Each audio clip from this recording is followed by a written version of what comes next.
दोस्तों, क्या आप जैसा बनना चाहते हैं वैसा नहीं बन पा रहे हैं, या जो आप चाहते हैं अगर वो नहीं हो रहा है, तो आज की यह कहानी आपके लिए ही है।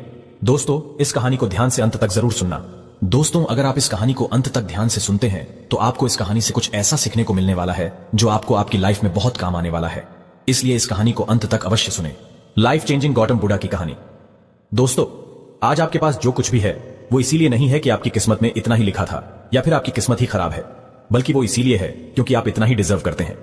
दोस्तों, यह प्रकृति बड़ी ही न्यायप्रिय है। यह उसे उतना ही देती है जितने का वह हकदार होता है। चाहे वो ज्ञान हो या धन, अभी आपके पास उतना ही है जितने की आप हकदार है। लेकिन अगर आपको इससे भी ज्यादा चाहिए तो आपको उसके काबिल बनना होगा। दोस्तों, ऐसा कौन सा गुण है जो आपको काबिल बनाता है? क्या आप उस गुण के बारे में जानना चाहते हैं? अगर आप जानना चाहते हैं तो आप गौतम बुद्ध के जीवन की इस कहानी को अंत तक ध्यान से जरूर से सुने। दोस्तों, इस कहानी को सिर्फ समझेगा मत, बल्कि इस कहानी को अपने भीतर उतर जाने दीजिए।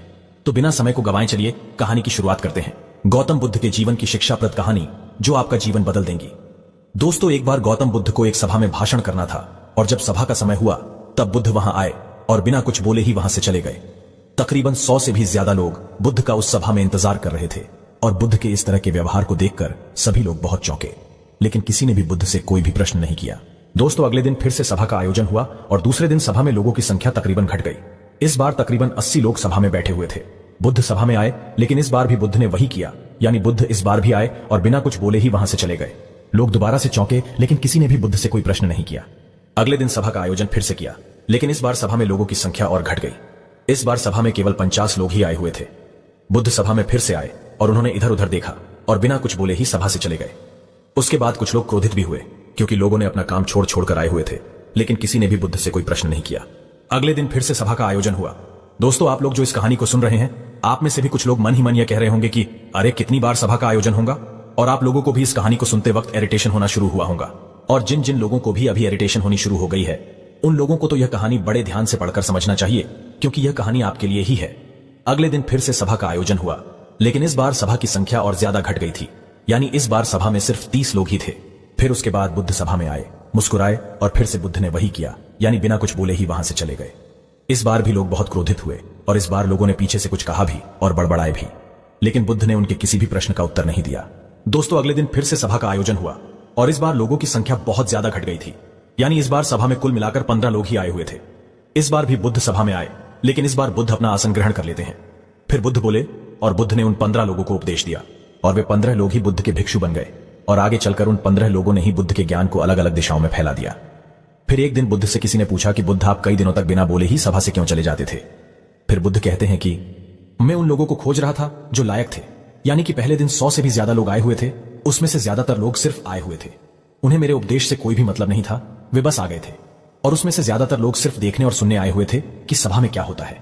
वे मेरे काम के लोग नहीं थे, क्योंकि वे लोग मेरे ज्ञान को औरों तक नहीं पहुंचा सकते थे। मुझे तो उन लोगों की खोज थी जो मेरे ज्ञान को जन जन तक पहुंचा सके। कई दिनों तक सभा से बिना बोले ही मैं इसीलिए चला गया, क्योंकि मैं यह देखना चाहता था कि वे कौन लोग हैं जिनके भीतर वास्तव में प्यास है। जिन लोगों के भीतर में वास्तव में प्यास थी, वे लोग अंत तक जरूर रुके, और जो लोग बस ऐसे ही आ गए थे, वे लोग पहले या दूसरे दिन ही चले गए। जिनके भीतर धैर्य था, उन्हें मुक्ति का मार्ग भी मिला, और जो लोग जल्दबाजी में थे, वे लोग अब घर में बैठे हुए हैं। सवाल यह नहीं है कि मैं तुम्हें क्या दे सकता हूं, बल्कि सवाल यह है कि तुम क्या ले सकते हो। तुम्हारा पात्र कितना बड़ा है और कितने के तुम हकदार हो। जितने के तुम हकदार हो, उससे ज्यादा तुम्हें नहीं मिलेगा। फिर वह व्यक्ति बुद्ध से पूछता है कि बुद्ध लायक कैसे बने? फिर बुद्ध कहते हैं कि धैर्य के द्वारा जिस व्यक्ति के अंदर धैर्य है, वह अपने जीवन में कुछ भी पा सकता है। सभा में जितने भी लोग आए हुए थे, और उसमें से अंत तक वही रुके जिनके अंदर धैर्य था। चाहे तुम्हारे जीवन में तुम्हारा लक्ष्य जो कुछ भी हो, लेकिन तुम बिना धैर्य के सफलता के चरम तक नहीं पहुंच सकते। फिर वह व्यक्ति बुद्ध से पूछता है कि कोई व्यक्ति अपने भीतर के धैर्य को कैसे बढ़ाए? बुद्ध कहते हैं कि निरंतर अभ्यास के द्वारा हम अपने भीतर के धैर्य को बढ़ा सकते हैं। जैसे कोई व्यक्ति जब ध्यान करना शुरू कर देता है, तो उसका मन उसके सामने कई सारे अड़चने लाता है, लेकिन उसका धैर्य उसे एक दिन उसके लक्ष्य तक जरूर पहुंचा देता है।